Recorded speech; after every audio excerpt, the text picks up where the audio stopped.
मंत्री निर्मला सीतारमण ने बजट 2023 पेश करते हुए रीचिंग द लास्ट माइल यानी कि सरकारी योजनाओं का फायदा हर जरूरतमंद लाभार्थी तक पहुंचे, इसके लिए अपनी 7 प्राथमिकताओं में शामिल किया था।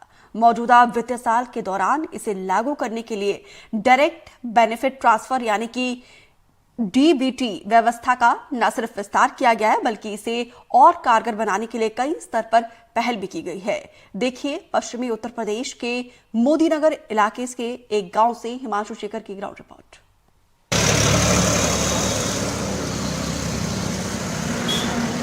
मोदीनगर इलाके में गदाना गांव के किसान ओमपाल सिंह कहते हैं, पिछले कुछ महीनों में खाद की कीमतें बढ़ी हैं, लेकिन प्रधानमंत्री किसान सम्मान निधि यानी पीएम किसान योजना के तहत मिलने वाली सहायता राशि से बोझ कुछ कम हुआ है।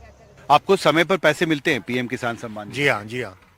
हाँ जी। देरी नहीं हुई कभी? नहीं, बराबर आते रहते हैं। आपने केवाईसी करा ली है अपनी? हाँ जी। हाँ जी।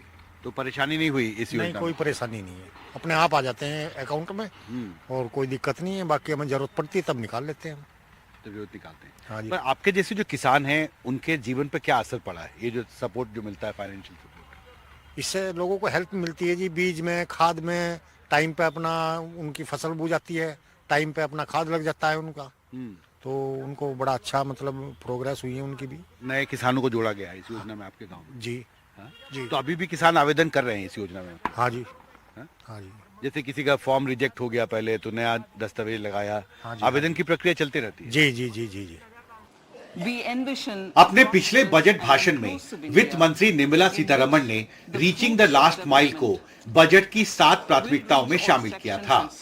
इसके तहत मौजूदा साल के दौरान अलग अलग सरकारी योजनाओं में डायरेक्ट बेनिफिट ट्रांसफर व्यवस्था के जरिए लाभ पहुंचाने की प्रक्रिया का विस्तार हुआ है।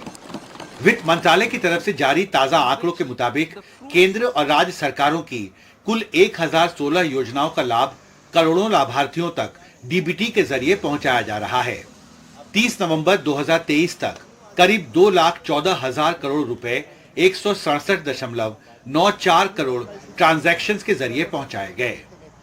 देश में पिछले साल सितंबर के आखिर तक कुल 104.02 करोड़ से ज्यादा लाभार्थियों का रजिस्ट्रेशन अलग अलग डीबीटी योजनाओं के तहत पूरा हो चुका है। दरअसल डायरेक्ट बेनिफिट ट्रांसफर की वजह से सरकारी योजनाओं के लाभार्थियों की पहचान आसान हुई है और बिचौलियों का असर खत्म हो गया है। जिस दिन से शुरुआत हुई है उसी दिन से लगातार मिल रहा है। हाँ, बीच में एक आध दफा अगर दिक्कत हुई है तो वो कहीं केवाईसी में कमी रह गई या कहीं कागजों में कमी रहेगी। जैसे ज्वाइंट अकाउंट खुले हुए हैं और ज्वाइंट अकाउंट में पहला नाम जो जिसे मिलनी है सम्मान निधि उसका नाम नहीं है, तो उसमें दिक्कत आई थी। लेकिन जब दोबारा केवाईसी कराई है तो पिछली रुकी हुई तमाम किस्तें एक साथ आ गई इकट्ठी, 3-3, 4-4। ऐसे किसान बहुत हैं जिनकी मान लिया उनके माँ बाप पिताजी एक्सपायर हो गए, जिसके नाम जमीन है वो एक्सपायर हो गया। बाद में एक की जगह 3 मेंबर जुड़काए या 2 मेंबर जुड़े, 2 लड़के हैं, किसी के 3 हैं, तो उन्हें फिर 3 की किस्त बंधी है।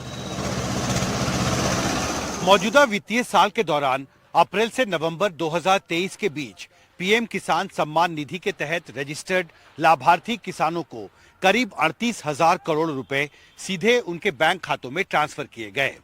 अब किसान चाहते हैं कि इस योजना के तहत मिलने वाली सहायता राशि को कुछ और बढ़ाने पर सरकार को गंभीरता से विचार करना चाहिए। खाद दवाई जो भी हम अपनी फसल में लगा रहे हैं वो इतनी महंगी हो रही हैं, तो उसके हिसाब से तो बहुत कम है। वैसे कमी है वो जो दे रहे हैं। लागत इतनी आ रही है कि उसमें हमें कुछ एक हिसाब जो पूरा हिसाब लगाया जाए फसल का, तो उसमें हमें बस लाम पेट बराबर ही पड़ रही है। आपके जरूरत के हिसाब से कितना और हो जाए तो सहूलियत हो गया?